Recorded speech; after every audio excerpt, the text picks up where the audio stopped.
Ito na mga kabuhay OFW, dumating na no. Talagang galing sa machine shop. At ito na yung luma, no.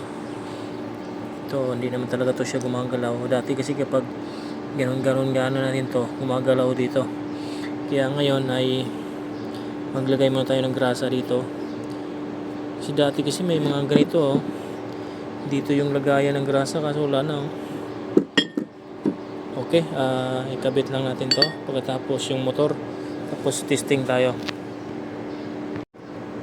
Yan, ito na guys, at anuhin lang natin, talagang matibay na yun Okay, ikabit na natin.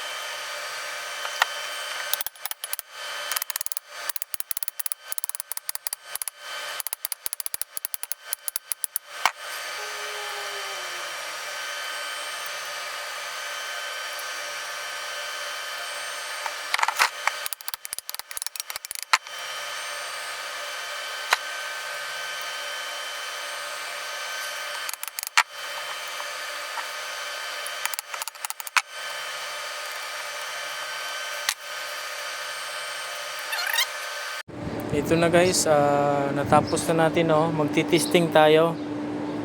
Mahirap talaga yung yung wala tayong meager, Pero testing lang tayo.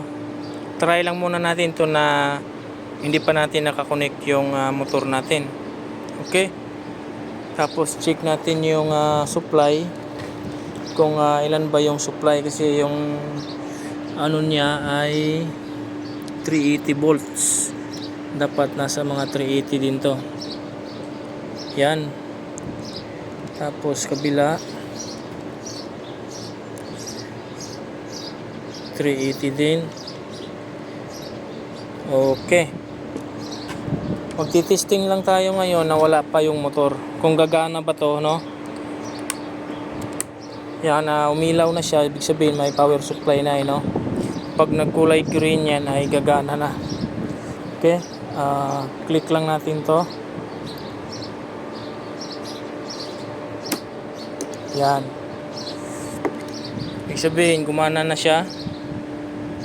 Okay. Ilan yung amperahe niya ay 0.2 lang, 0.52. Ito hanggang mga 5.2 ganun.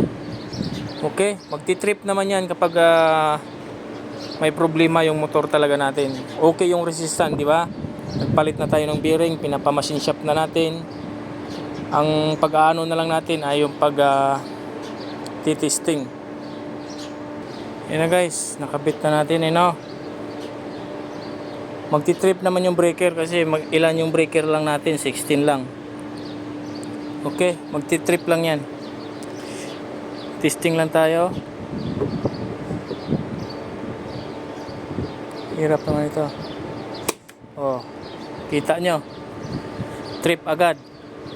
Ibig sabihin may problema yung motor natin.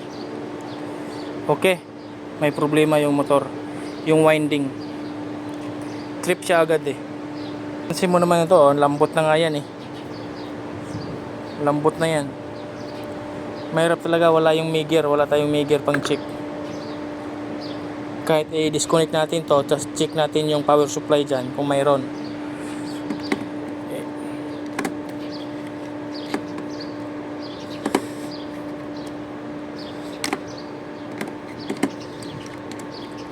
Kahit kukuha tayo ng motor dyan iba, pwede yan. Kukuha tayo ng motor na 380. Testing natin.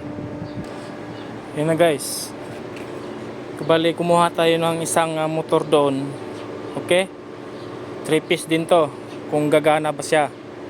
Kasi yung ito, yung nag-i-error dati, yun na nga, akala natin na bearing lang.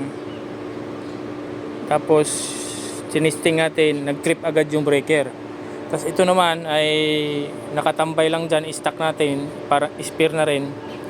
ititesting natin kung gagana ba. Okay. Tapos start.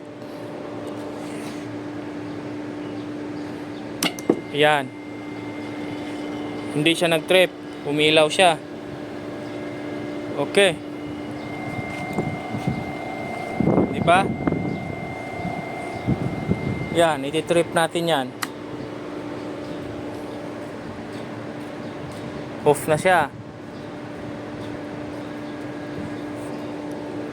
Buksan natin. Okay. Winding ang problema. Hirap talaga. Walang ano. Wala tayong meager.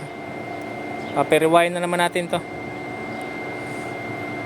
Yun lang guys. Update na lang tayo dito. Tapos titesting natin ulit.